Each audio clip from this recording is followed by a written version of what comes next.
Get your filthy hands off my car before I have security throw you into the gutter where you belong. I roared, the rain lashing against my tailored suit as I stepped out of the back seat of my black Mercedes. The woman didn't flinch. She stood there, drenched to the bone, her fingers trembling as she clutched a small, shivering bundle to her chest. Her eyes weren't those of a typical beggar. They were deep, defiant pools of mahogany that seemed to look right through my wealth and straight into my rot. "I don't want your money, Mr. Mensah," she said, her voice steady despite the thunder rolling over the across skyline. "I want you to remember the face of the woman whose life you destroyed when you leveled the old market for your empire project. Welcome back to the Royal Griot, your home for the most captivating stories of the African heart. We are so grateful for your incredible support.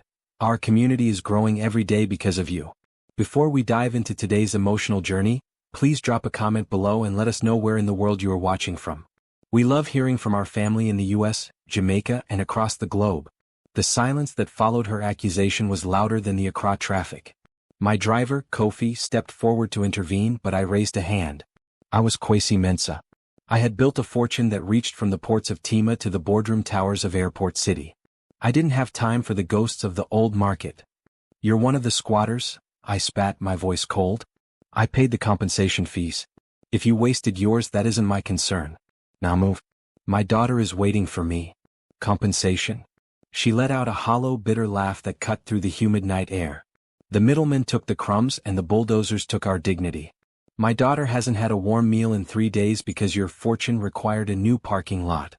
I felt a twinge of something, not guilt, I told myself, but annoyance. I looked at the bundle in her arms. A pair of small, dark eyes peered out from a threadbare cloth. It reminded me painfully of my own daughter, Serwa, who was tucked away in our mansion in East Legon, surrounded by toys she never played with and a silence I didn't know how to break. "Kofi, give her 500 cedis and tell her to get out of the street," I commanded, turning my back. "Keep your blood money," the woman whispered. As I closed the car door, I saw her slip back into the shadows of a half-finished construction site. I spent the drive home staring at my reflection in the window. I was a millionaire, a man who had everything, yet as I pulled into my driveway, the sight of my massive mansion felt like a tomb. Ever since Serwa's mother passed away 3 years ago, I had shuttered my heart. I was a cold-hearted man because being soft-hearted invited pain I couldn't afford. I was a single dad who could buy his daughter the world, but I couldn't buy her the one thing she asked for, a reason to smile. "Daddy?" Serwa stood at the top of the grand marble staircase, her thumb in her mouth. She was 6, but she carried the weight of a woman 3 times her age. "Why are you late? You promised we would eat together." "Work, Serwa. The empire doesn't run itself," I said, my voice softer but still distant. "I don't like the empire," she whispered. "It makes you mean." I didn't answer. I went to my study, poured a glass of aged whiskey, and tried to forget the woman in the rain. But her eyes haunted me. There was a mysterious dignity in her suffering that my fortune couldn't replicate. The next morning, the heat in Accra was stifling. I had a meeting at the boardroom regarding the final phase of the Mensah Plaza. As my limousine navigated the crowded streets near Makola, we hit a standstill. Protesters.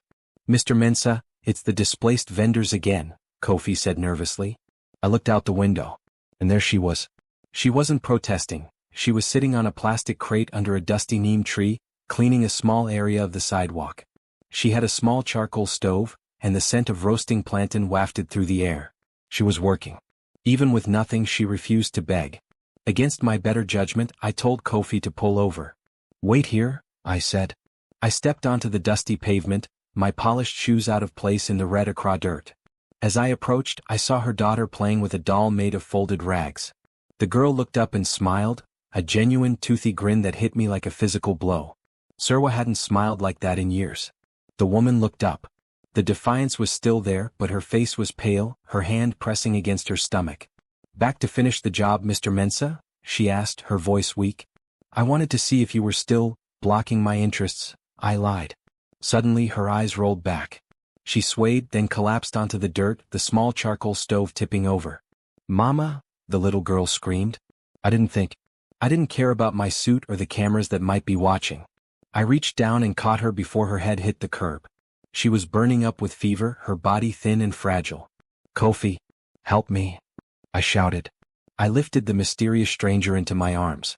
She weighed almost nothing. I carried her toward the car, the little girl clinging to my trousers, sobbing. "Where are we going, sir?" Kofi asked, his eyes wide as I laid a homeless woman across the Italian leather seats of my car. "To the hospital. And then, to the house," I said, my heart pounding in a way it hadn't in years. "She's not dying on my watch."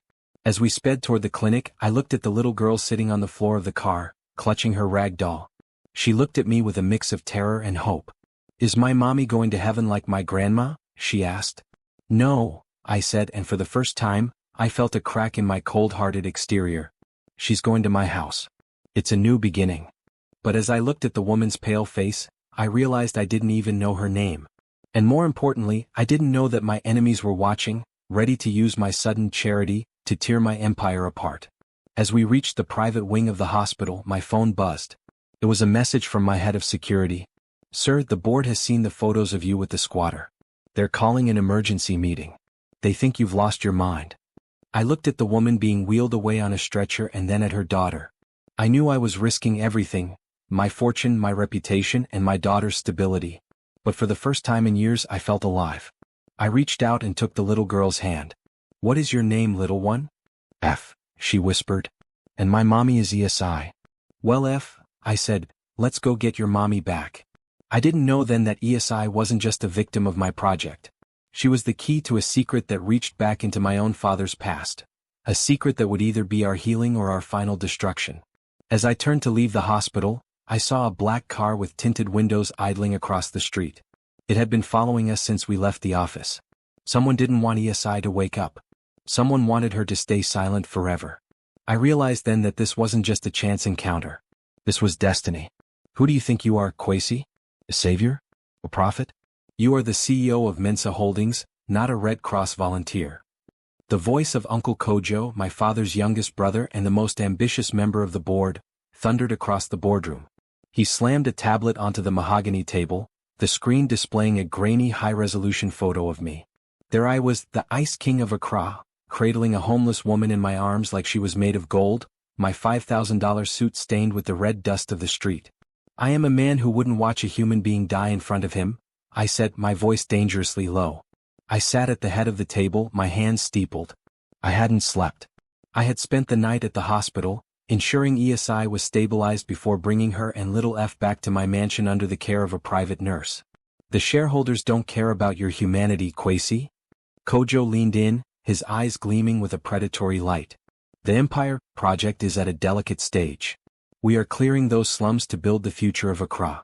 How does it look when the man leading the charge is seen hugging the very squatters we're trying to evict? You look weak. You look compromised. You look like a man who has lost his grip on his fortune." "I haven't lost anything, Kojo. If anything, I've found my sight," I snapped.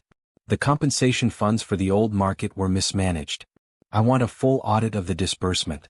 If I find out that a single Sadie was diverted from those families into the pockets of anyone in this room, the legal fallout will be the least of your worries."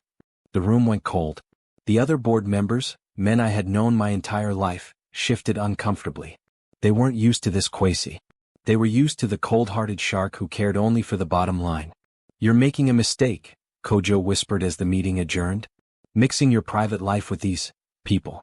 It's a recipe for being betrayed. Mark my words, she will sue you or worse, she'll ruin you." I ignored him and walked out, my heart heavy. I boarded my limousine, but I didn't head back to the office. I headed home. When I arrived at the mansion in East Legon, the silence that usually greeted me was gone. Instead, there was the sound of a child's laughter.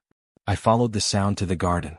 There was F, the little girl from the street, running through the sprinklers with Serwa. My daughter, who usually sat in her room like a little ghost, was shrieking with joy, her braids flying behind her. "Daddy? F is fast," Serwa shouted, her face flushed with a color I hadn't seen in years. I stood there paralyzed. My fortune had bought the best therapists, the most expensive toys, and the finest schools, but it hadn't bought this. This was a miracle. "Mr. Mensah?" I turned to see ESI standing on the terrace. She was wearing one of the silk robes my wife had left behind, a garment I had never been able to throw away. On ESI, it didn't look like a relic of the past, it looked like a new beginning. She was pale, her movements slow, but her eyes were clear. "You should be resting," I said, stepping closer. "I've spent too much of my life resting because I was too hungry to move," she replied, her voice soft but firm. Why did you do it? Why bring us here? Your people, they look at me like I'm a virus. My daughter is smiling as I said, gesturing toward the garden. In 3 years I haven't been able to make her do that. Whatever you think I've given you, you've already paid me back tenfold. She looked at the girls, a pained expression crossing her face. This world, it's not for us. We are struggling people, Kwesi. We belong in the dust, not in a mansion with marble floors. When I am strong enough we will leave. And go where? Back to the construction site? I felt a surge of protectiveness I couldn't explain. You were abandoned by the system I helped build. I won't let you be abandoned again. She looked at me, then really looked at me. You aren't the man I thought you were. The man who signed the eviction orders didn't have a soul.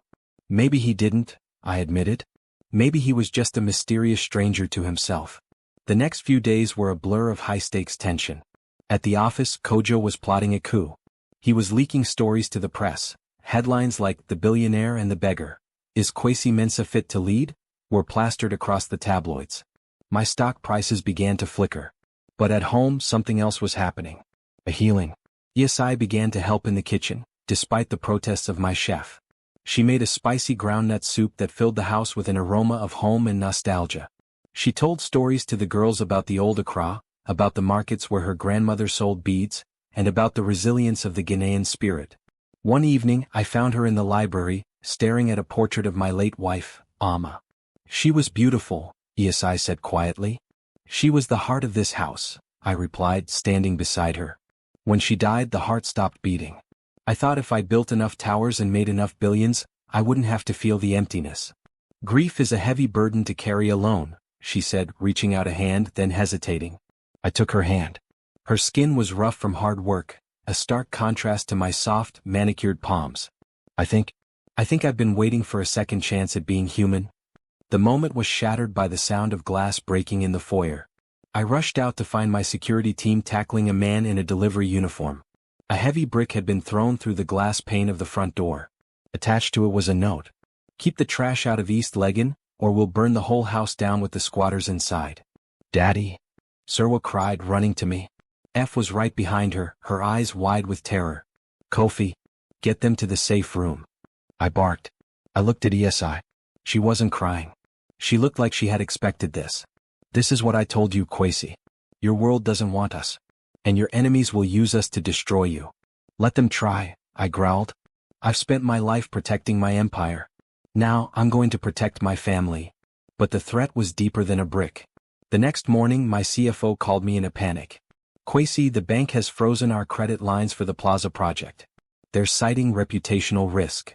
Kojo has convinced them that you're having a mental breakdown. I felt the walls closing in. My fortune, my life's work, was being dismantled piece by piece. I had a choice. Kick ESI and F out and issue a public apology to regain the board's trust, or stand my ground and face financial ruin. I sat in my study, the lights dimmed. I thought about my private jet, my limousines, and the boardroom battles. Then I thought about the sound of Serwa laughing in the sprinklers. There was a knock on the door. It was ESI. She was dressed in her old clothes, the ones she had arrived in, now washed and mended. We are leaving, Kwesi, she said. I won't be the reason you lose your empire. You've given us enough. You gave us a miracle of a week. That's more than most people get in a lifetime. You're not going anywhere, I said, standing up. I have to. Don't you see? They're winning. They're taking everything from you. Let them take the buildings, I said, walking toward her. They can take the concrete and the glass. But they can't take the man I've become because of you. I was a cold-hearted billionaire, ESI. Now, I'm just a man who wants to protect the woman he... I stopped. The word hung in the air, heavy and terrifying. You don't even know me, she whispered. I know enough, I said. I know that you are the bravest person I've ever met. I know that you loved your daughter enough to stand in the rain and face a monster like me.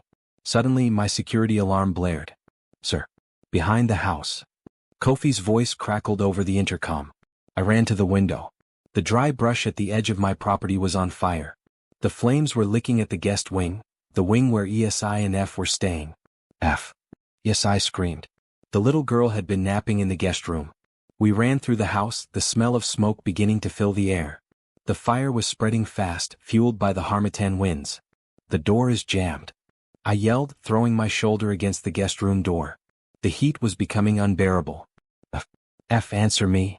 Isai pounded on the wood, her voice raw with agony. From inside we heard a small, muffled cough. Mommy? It's hot. I can't breathe. I looked at the fire dancing outside the window. This wasn't an accident. This was an assassination attempt. Kojo had gone too far. I grabbed a heavy bronze statue from the hallway and smashed it against the door lock. Gave way. I burst into the room, which was thick with gray smoke. I found F under the bed, clutching her rag doll. I scooped her up and handed her to Isai. Go. Get to the front of the house. Kofi is there. What about you? Isai cried. I have to get the documents from the study, the audit. It's the only thing that will prove Kojo's guilt. Kwesi, no.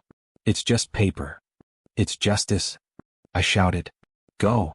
I watched them run toward safety, then I turned back into the heat. I reached the study, my lungs burning. I grabbed the folder from the safe, the evidence of the diverted market funds. As I turned to leave, a beam from the ceiling collapsed, pinning my leg to the floor. I felt the breath leaving my body. The flames were inches away now. I smelled the expensive carpet burning, the smell of my fortune turning to ash. I closed my eyes, thinking of Surwa. Thinking of Isai. Is this how it ends? I thought.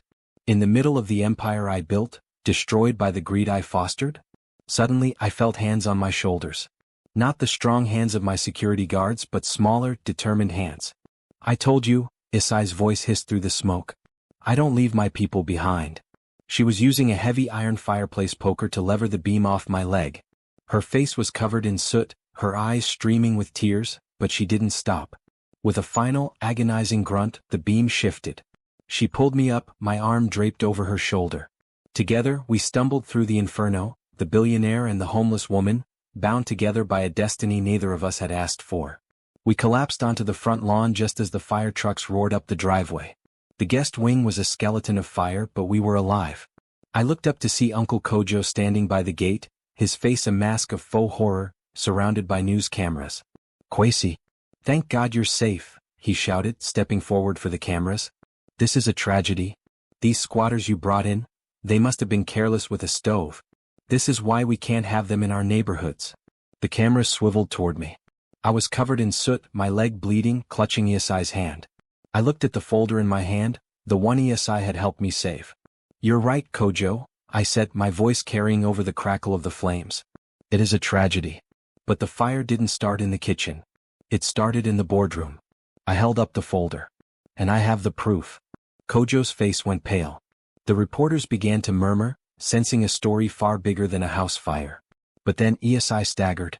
She clutched her chest and fell to her knees, her breath coming in ragged gasps. Isai, I cried. She looked at me, her eyes fluttering. I can't. Kwesi. She went limp in my arms. The paramedics rushed over, but as they hooked her up to the monitor, the long, steady beep of a flat line echoed across the lawn. No. I screamed. Not now. We were just beginning. The high-pitched, continuous drone of the heart monitor felt like a serrated blade sawing through my soul. Clear. The paramedic shouted, the defibrillator paddles thumping against Isai's chest. Her body arched, a fragile bird trying to take flight from the clutches of death. Nothing. Again. Increased to 300. No. I roared, lunging forward, only to be caught by Kofi and another security guard. You can't let her go. Do you hear me? I will buy this entire hospital and everyone in it, just save her. Mr. Mensah, please let them work. Kofi pleaded, his own voice thick with emotion. In that moment, my fortune felt like a mountain of ash. I was a millionaire, a titan of industry, a man whose name was whispered in the corridors of power from Accra to London. But as I watched Isai's hand, the hand that had just pulled me from a burning building, hang limp off the side of the stretcher, I realized I was the poorest man on earth.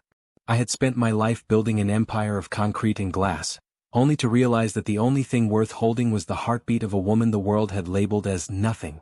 Thump. The monitor chirped. Once. Twice. Then a ragged, beautiful rhythmic beep. Beep. Beep. We have a pulse, the paramedic gasped, wiping sweat from his forehead. She's back. But she's incredibly weak. We need to move now.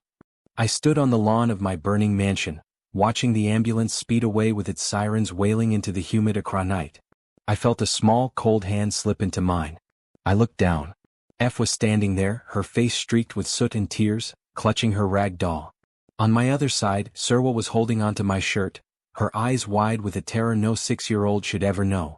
Is mommy going to stay awake? F whispered. I knelt in the dirt, pulling both girls into a tight embrace. The smell of smoke was everywhere, and the glow of the dying fire cast long, dancing shadows across the driveway. Yes, F.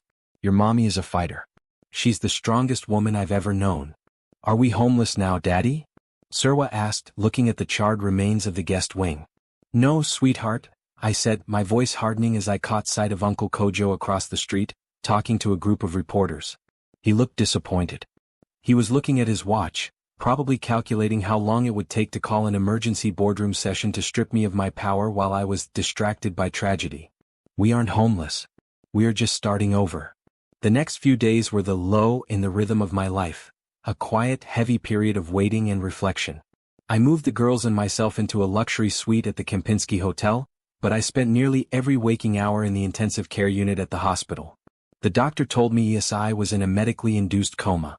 Her lungs had taken in too much smoke, and her body was exhausted from years of struggling and malnutrition. She has the will of a lioness, the doctor told me as we stood outside her glass-walled room. But even a lioness needs a reason to wake up. I sat by her bed, the sterile smell of the hospital a sharp contrast to the spicy, warm scent of the groundnut soup she had made just days before. I held her hand, tracing the calluses on her palms. I'm sorry, Isai, I whispered, my voice cracking. I spent my life thinking that people like you were just obstacles to progress. I thought that if I didn't see the faces of the people in the markets, their pain didn't exist. I was cold-hearted because it was easier than being responsible. But you saved me. You saved the man who tried to erase you. I stayed there until the sun began to rise over the Gulf of Guinea, painting the sky in shades of bruised purple and gold. I realized then that I was a secret admirer of her spirit. I didn't just want to help her, I wanted to be worthy of her. But while I was finding my soul, Kojo was perfecting his venom. On the third day, Kofi walked into the hospital room, his face grim. He handed me a legal document. Sir, Kojo has filed for an emergency injunction. He's claiming that your recent, erratic behavior and the fire at the house have endangered the company's assets. He's moved to have you temporarily suspended as CEO. I didn't even look at the paper. Let him. I have the audit files, Kofi. Did you get them to the independent investigators? I did, sir. But Kojo is playing dirty. He's telling the press that ESI started the fire. He's saying she's a disgruntled squatter who tried to kill you and your daughter for insurance money. The public is starting to turn Kwesi. They see a millionaire being manipulated by a mysterious stranger.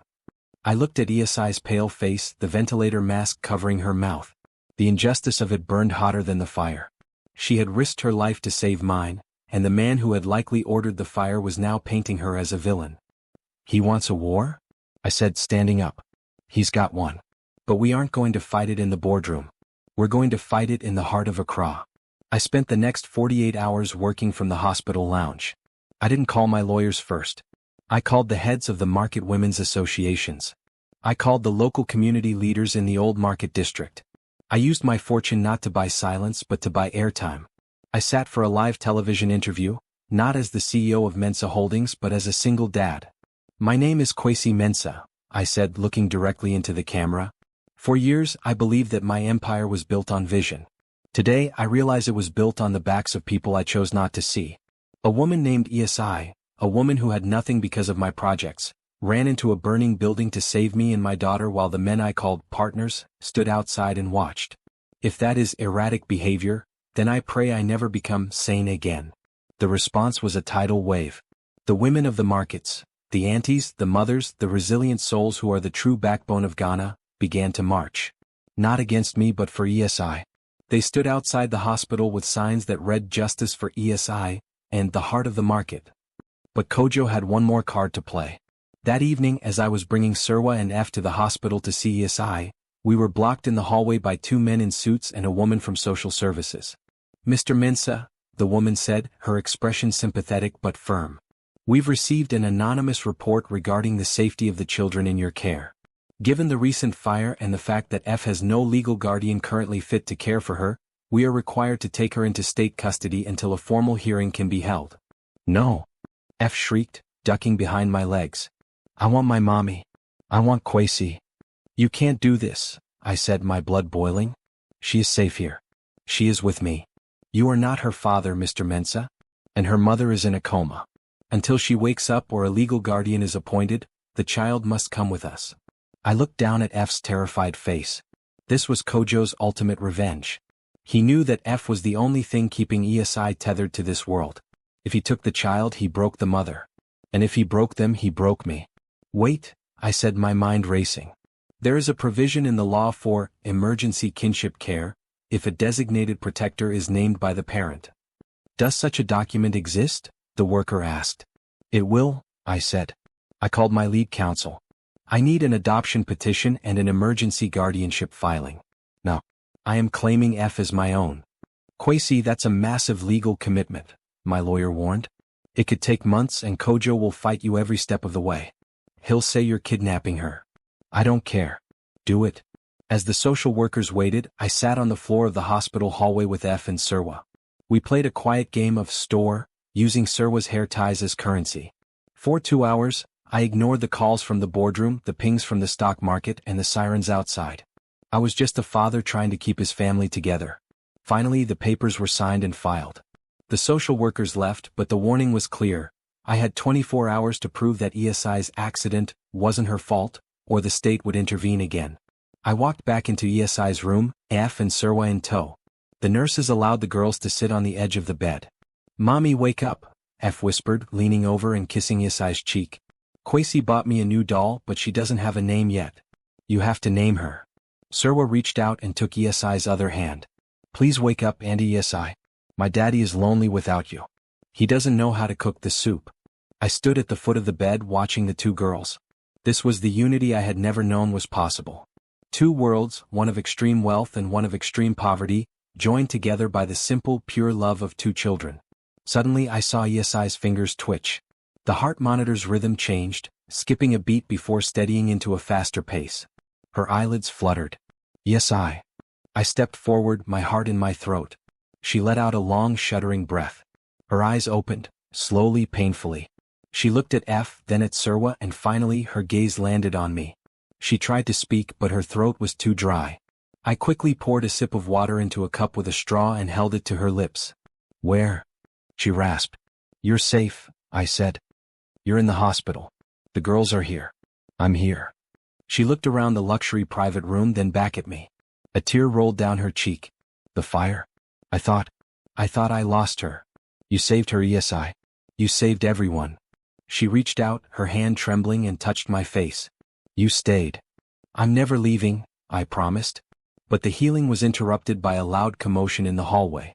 I looked through the glass to see Kojo marching toward the room, flanked by 2 police officers. There he is. Kojo shouted, pointing a finger at me.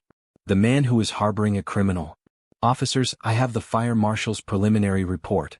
The accelerant was found in the guest wing, the very room this woman was staying in. I want her arrested for arson and attempted murder the moment she is conscious. ESI's eyes went wide with terror. Her heart monitor began to beep frantically. Get out. I bellowed, stepping out into the hallway to block the door. You can't hide her, Kwesi. Kojo sneered, his face contorted with triumph. The evidence is clear. She burnt the house to cover up the fact that she was stealing from you. I found your wife's jewelry in her bag. I felt a cold chill run down my spine. I hadn't checked the bags Kofi had rescued from the fire.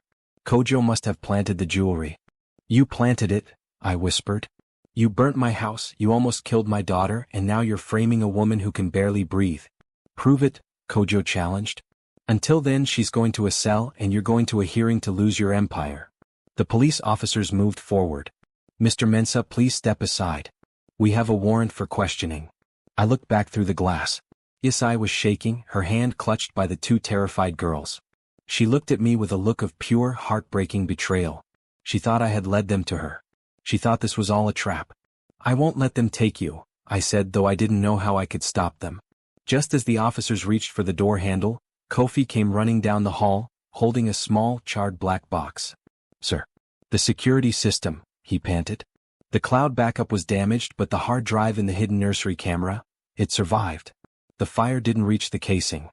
Kojo's face went from triumph to a sickly shade of gray. What's on that drive, Kofi? I asked, my voice like ice. Everything, sir. It shows the man who entered the guest wing through the back window. It shows him pouring the petrol. And, Kofi paused, looking directly at Kojo, it shows him making a phone call to someone he addressed as boss, right before he lit the match. The hallway went deathly silent. The police officers looked from the box to Kojo. I don't know what he's talking about. Kojo stammered, backing away. This is a fabrication. A millionaire's trick. Let's see the video, shall we? I said. But as the police moved toward Kojo, he did something I didn't expect. He didn't run. He smiled, a cold, twisted smile. Even if you prove I started the fire, Kwesi, you've already lost. Check the news. The bank just pulled the funding for the entire plaza project. Mensah Holdings is insolvent as of 10 minutes ago. I might go to jail, but I'm taking your fortune and your empire with me. You'll be just as homeless as she is. He laughed as the officers put him in handcuffs, a sound of pure malice that echoed through the hospital. I stood there, the weight of the financial ruin crashing down on me. I had saved ESI, but I had lost everything I had spent 20 years building. I walked back into the room and sat on the bed. ESI looked at me, her voice stronger now. Is it true? Is it gone? The money is gone, I said, looking at my hands. The buildings, the cars, the private jet, it's all going to be seized by the creditors. I looked up at her, expecting to see disappointment. Instead, she reached out and took my hand. Good, she whispered. Now you can finally see the world without all that glass in the way. We sat there in the quiet of the hospital room, the ruined billionaire and the woman from the dust. But as I looked at our children playing together, I realized that for the first time in my life, I wasn't afraid of the dark. But then a knock came at the door. Not the police, not the board, but a woman I recognized from the old market, Auntie Beatrice, the head of the traders' union. She was followed by a dozen other women, all dressed in their finest Sunday Kent. Mr. Mensah, Auntie Beatrice said, her voice booming. We heard the news. We heard that the big banks are trying to eat your house because you stood up for one of us. It's over, Beatrice, I said with a sad smile. I can't finish the project. Who said we need the banks? She asked, reaching into her large handbag and pulling out a thick stack of sadies, tied with a rubber band. The market women have been talking. You want to build a plaza? We want a home for our shops. We don't have billions, but we have the sweat of our brows and the savings in our pots. One by one, the women stepped forward, placing bundles of cash, jewelry, and even land titles on the hospital table. This is our fortune, Beatrice said. We invest in you, Kwesi Mensah. Because you invested in ESI. I stared at the pile of wealth on the table, wealth built on hard work, community, and trust restored. It wasn't enough to save the whole empire, but it was enough for a new beginning. There's just one condition, Beatrice added, looking at ESI. She has to be the one to manage the market floor. We don't trust a man who spends all his time in a limousine to know what a trader needs. ESI looked at me, a brilliant, beautiful smile breaking across her face. But as the celebration filled the room, my phone buzzed. It was a restricted number. You think a few market women can stop what's coming, Kwesi? Kojo was just the beginning. Your father's secrets didn't die with him. Ask ESI about her father's name. Ask her about the night the old market first burned 20 years ago. I looked at ESI. Her smile faltered as she saw the look on my face. Kwesi? What is it? I looked at the phone, then at the woman I was falling in love with. Was our destiny built on a lie? The text message glowed on my phone screen like a cursed artifact. I looked at ESI, who was laughing with Auntie Beatrice, her face finally reflecting the light of a new beginning. How could I tell her that the man I called father might be the architect of the nightmare she had lived for 2 decades? Kwesi? You look like you've seen a ghost, ESI said, her voice pulling me back to the hospital room. Just business, ESI. The banks are being difficult. I lied, the words tasting like ash in my mouth. I need to go to the office to handle some final paperwork. Kofi will stay here with you and the girls. I kissed Serwa's forehead and squeezed F's hand, but my heart was racing. I walked out of that hospital room feeling like a mysterious stranger in my own life. I had spent my entire career trying to live up to the legacy of Joseph Mensah, the man who built the Mensah empire from a single shipping container. I thought I was protecting a legacy of hard work and honor. What if I was just protecting a crime? I didn't go to my office. I went to the one place I hadn't visited since my father's funeral, the old family estate in Jamestown. It was a crumbling colonial-style building overlooking the harbor, a place filled with salt air and the ghosts of a different era. I spent hours in the basement, digging through rusted filing cabinets and water-damaged ledgers. My fortune had been managed by computers and high-speed algorithms, but my father's world was one of paper, ink and handshakes in smoke-filled rooms. Then I found it. A leather-bound journal from 20 years ago. The entries were frantic. The Market Council refused the offer again. Kwesi says he will never sell. He says the land is his soul. If we don't break ground by December, the London investors will pull the funding for the harbor expansion. I have to find a way. 2 pages later, the ink was smeared as if written with a trembling hand. The fire at the old market was supposed to be a warning. Just a small stall in the corner to scare them. The wind? The harmattan was too strong. 3 dead. Atto has disappeared. The land is ours now, but at what cost? I collapsed into a dusty chair, the journal falling from my hands. Kwesi, Isai's father. My father hadn't just built an empire. He had built it on the charred remains of Isai's life. The reason she was struggling, the reason she was abandoned by the system, was because of the Mensah name. I wasn't just her savior. I was the heir to her destruction. My phone rang. It was the restricted number again. Did you find what you were looking for, Kwesi?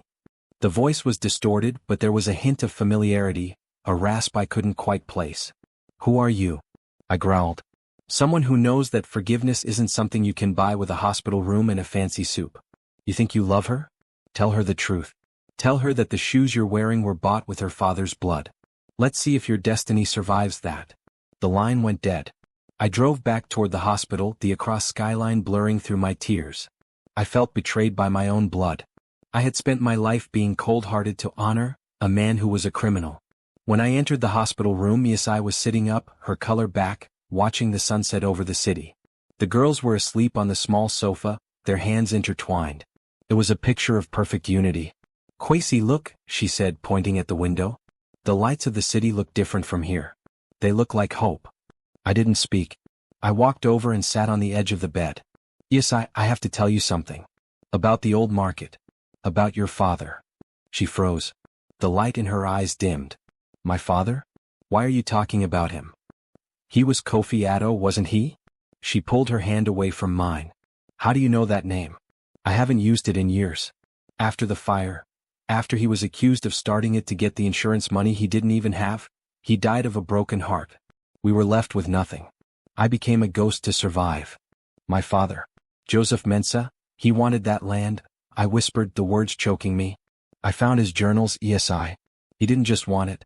He took it. The fire wasn't an accident. It was his warning that went wrong. The silence in the room was suffocating. I watched the realization wash over her face, the shock, the denial, and finally the cold, hard anger. So, she said, her voice a jagged blade. This isn't a second chance. This is a payment. You brought me to your mansion, you bought my daughter toys, you played the soft-hearted billionaire because you wanted to wash the blood off your family name. No. Yes, I didn't know. I swear to you, I only found out an hour ago. But you have the money, Kwesi, she screamed, though she tried to keep her voice low for the children.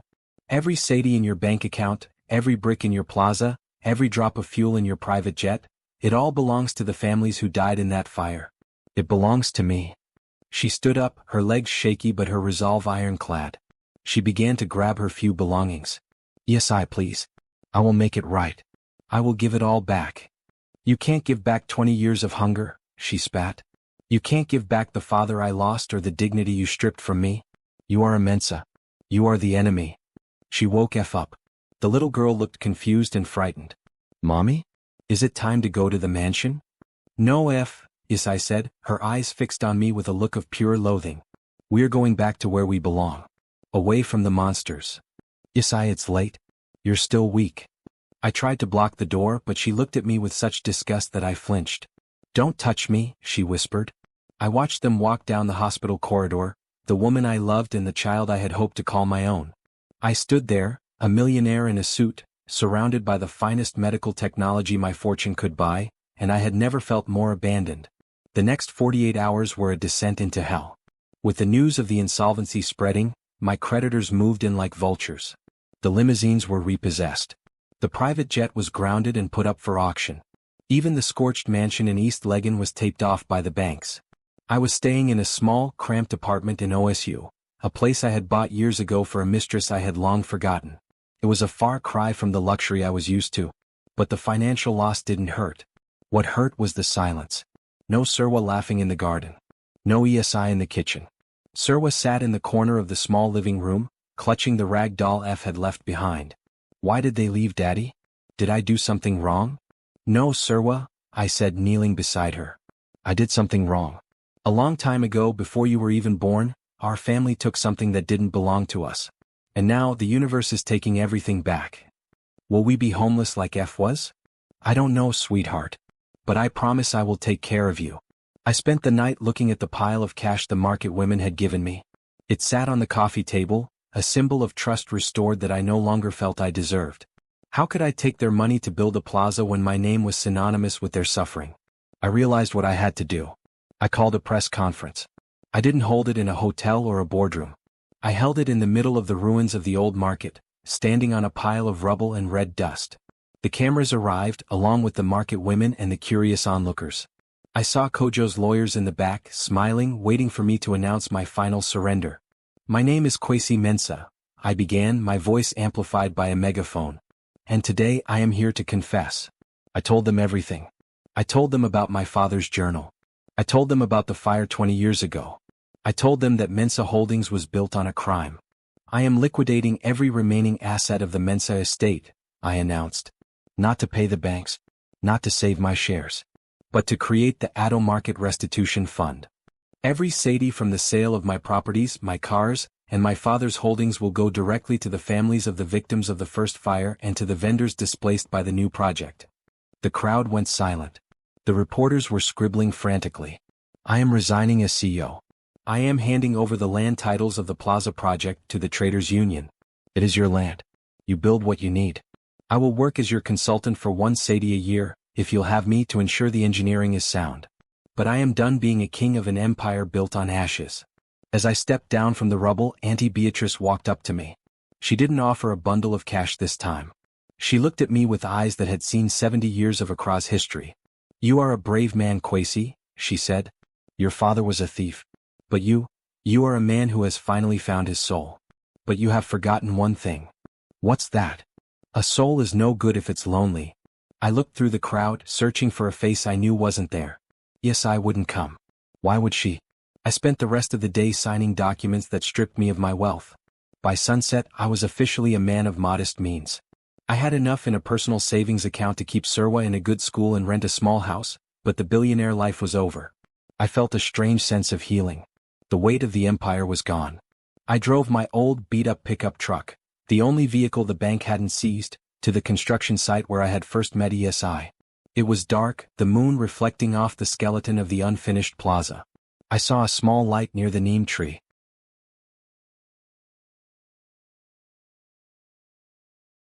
I walked toward it. It was a small charcoal stove. ESI was sitting there roasting plantain. F was asleep on a mat beside her. I heard your speech, she said, not looking up. I meant every word, ESI. The fund is being set up tomorrow. The land is yours. You gave away your fortune, she said, finally looking at me. You gave away your empire. Why? Because I realized that I couldn't have a new beginning if I was still holding on to the past.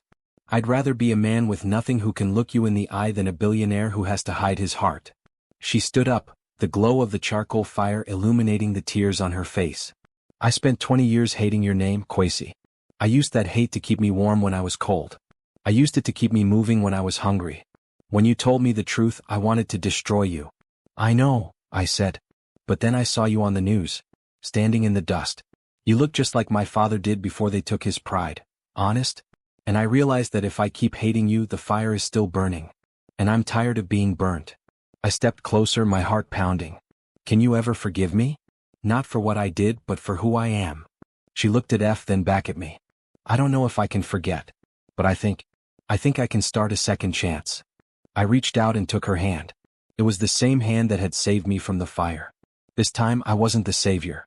I was the one being saved. We have nothing, Kwesi, she whispered. No mansion, no limousines, no fortune. We have everything, I said. But as I pulled her into a hug, a dark SUV pulled up to the edge of the site. The headlights blinded us. A man stepped out. He was tall, thin, and moved with a limp. He was wearing an expensive suit, but it hung off his frame as if he had recently lost a lot of weight. A very touching scene, the man said. His voice was the one from the phone. The distorted rasp was gone, replaced by a deep, melodic tone that made Esi gasp. "Father?" she whispered, her voice trembling. The man stepped into the light. It was Kofi. The man my father's journal said was dead. The man whose land had been stolen. "Hello, Esi," he said, his eyes cold as they landed on me. "And hello, young Mensah. You did a very noble thing today. You gave everything back." "You're alive?" I stammered. The journal said, "The fire?" "The fire almost took me," Kofi said, gesturing to his scarred hands. "I've spent 20 years in the shadows of London and Lagos, building my own power, waiting for the day I could dismantle the Mensah family brick by brick. I was the one who funded Kojo's coup. I was the one who tipped off the banks. I wanted you to feel the hunger my daughter felt." "Father, stop." Esi cried, running to him. "He's not like Joseph. He gave it all back. He saved us." "He saved you with crumbs from the table he stole from us," Kofi roared. "He thinks a restitution fund settles the debt? No. I didn't come back for the money, Esi. I came back for the one thing Joseph Mensah loved more than his gold." He looked at me, and for the first time I saw true, unadulterated malice. "I'm not here to take your money, Kwesi. I've already taken that. I'm here to take your daughter. Just like your father took mine." He snapped his fingers, and two large men stepped out from behind the SUV. They were holding Serwa. "Daddy," she screamed. "Let her go, Kofi. Your fight is with a dead man, not a 6-year-old girl." I screamed, my voice cracking as I took a desperate step toward the black SUV. The two men holding Serwa tightened their grip. My daughter's face was a mask of pure terror, her small feet dangling above the red ochre dust. Across from me, Kofi stood like a shadow from the past, his face etched with a bitterness that 20 years of exile hadn't softened. He looked at me not as a man but as a trophy, the final piece of the Mensah empire he intended to crush. "My fight is with the bloodline, Kwesi," Kofi roared, his voice echoing off the concrete skeletons of the half-built plaza. "Your father didn't just take my land, he took my life. He turned me into a ghost. I watched my daughter become a homeless beggar while you grew up in a mansion, flying in a private jet, drinking wine that cost more than my father's house." "Father, please?" Esi stepped between us, her hands shaking as she reached out to the man she had mourned for 2 decades. "This isn't you. You were the man who taught me that a name is only as good as the truth behind it. If you do this, you are no better than Joseph Mensah." "I am better," he hissed, turning his gaze on her. "Because I am taking what is rightfully mine. Justice isn't found in a boardroom, Esi. It's found in the eyes of an enemy who has lost everything." Chapter 5. The humid night air felt heavy, thick with the scent of upcoming rain and the iron tang of old grudges. I looked at Serwa. She wasn't crying anymore, she was staring at me, her eyes pleading for a miracle. I realized in that moment that I didn't care about the fortune I had lost or the empire I had dismantled. I didn't even care about my own life. "Kofi," I said, my voice dropping to a calm, steady level. "You want the Mensah legacy destroyed? It's done. Look around you. I have no limousine waiting. I have no shares left. I gave it all to the market women, to your people. I am a single dad with a beat-up truck and a heart that finally knows what it's like to bleed. If you want a life for a life, take me. Let the girl go." Kofi paused. He looked at the two thugs holding Serwa, then back at me. A twisted smile pulled at his scarred lips. "You think you're a martyr? You think forgiveness is that cheap? No. I want you to live. I want you to live every day knowing that you couldn't save the only thing that mattered, just like I lived every day in a cold London flat knowing my daughter was sleeping in the dirt." He gestured to his men. "Put her in the car." "No." "Yes," I screamed. She lunged forward, not at the men but at her father. She grabbed his hands, the scarred, burnt hands that had once held her as a child. "Look at me, father. Look at F. She's your granddaughter. Do you want her first memory of you to be this? Do you want to build her future on the kidnapping of a child who calls her sister?" F had woken up and was standing by the charcoal stove, her small thumb in her mouth, her eyes wide as she watched her grandfather. Kofi looked at the little girl. For a fleeting second, the cold-hearted mask slipped. He saw the innocence he had once tried to protect in Esi, now reflected in the eyes of a new generation. "She has your mother's eyes," he whispered, his voice losing its edge. "She has your heart too," Esi said, her voice a desperate prayer. "The real heart. Not this shell made of hate and fire. Father, Kwesi isn't his father. He's the man who stayed. He's the man who held me when I was dying in the hospital while you were sending texts from the shadows. He chose us over his fortune. Don't choose revenge over your family. I saw the struggle in his eyes. It was the battle between 20 years of pain and the sudden, overwhelming reality of love. He looked at me, then at the ruins of the old market, the place where his life had ended and where mine had truly begun. Let the girl go, Kwesi commanded, his voice barely a whisper. The thugs hesitated. But boss, the plan? I said let her go, he bellowed, the power of a man who had built his own shadow empire returning to his voice. They released Serwa. She ran toward me like a blurred streak of light. I caught her, falling to my knees in the dust, sobbing into her hair. I've got you, baby. I've got you. Isai ran to us, wrapping her arms around both of us. We sat there in the red dirt of Accra, a ruined billionaire, a single mom and a child, forming a circle of unity that no amount of money could ever break. Kwesi stood over us, looking down at the wreckage of his vengeance. He reached into his pocket and pulled out a heavy brass key, the key to the safety deposit box that held the original land titles he had used to squeeze the banks. He dropped it in the dirt at my feet. Your father's ghost is finally gone, Kwesi, he said, his voice hollow. But don't think we are friends. I'm going back to the shadows. Isai, I don't expect you to forgive me, but I will be watching. Make sure that girl never forgets where she came from. He turned and walked toward the SUV.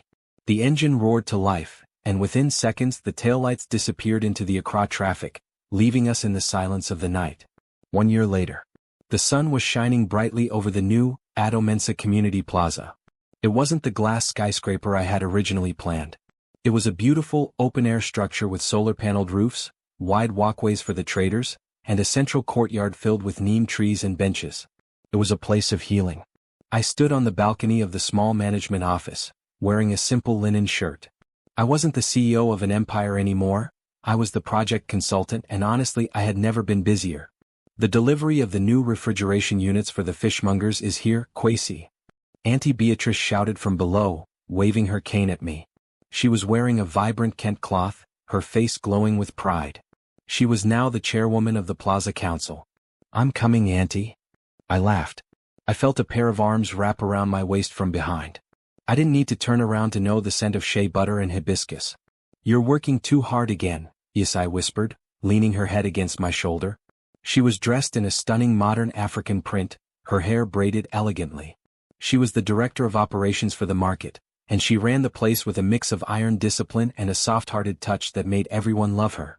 I just want it to be perfect for the opening ceremony, I said, turning in her arms. It is perfect, she said, looking out at the bustling market below. Look at them, Kwesi. In the courtyard, Serwa and F were playing tag around the fountain. They were inseparable, two sisters bound by a bond stronger than blood. They didn't care about mansions or limousines. They were happy in the sun, in the heart of the city that had tried to tear us apart but ended up bringing us together. We had found our second chance. Our destiny wasn't written in the stars or in a bank account, it was written in the choices we made to be better than our pasts. I have something for you, I said, reaching into my pocket. I pulled out a small, simple gold band. It wasn't a 10-carat diamond from a boutique in London. It was a ring forged by a local goldsmith in the market, made from the gold Isai's grandmother had hidden away years ago. Isai, I said, taking her hand. I used to think that love was a liability. I thought it made a man weak. But you showed me that love is the only fortune that actually grows when you give it away. Will you stay with me? Not as a queen in a palace, but as my partner in this beautiful, messy life. Tears shimmered in her mahogany eyes, eyes that were no longer filled with defiance, but with a deep, lasting peace. I've been a secret admirer of your soul since the day you picked me up out of the dirt, Kwesi Mensah, she whispered. Yes. 1,000 times yes. As I slipped the ring onto her finger, a cheer erupted from below. The market women had been watching from the courtyard, and they began to sing a song of celebration, a song of trust restored and love wins. We stood there, overlooking the city of Accra as the first rains of the season began to fall, cool, refreshing, and cleansing. The cold-hearted billionaire was gone. In his place was a man who knew that the greatest empire any man can build is a family built on truth and forgiveness. Our new beginning had finally arrived, and for the first time in my life, I knew exactly where I belonged.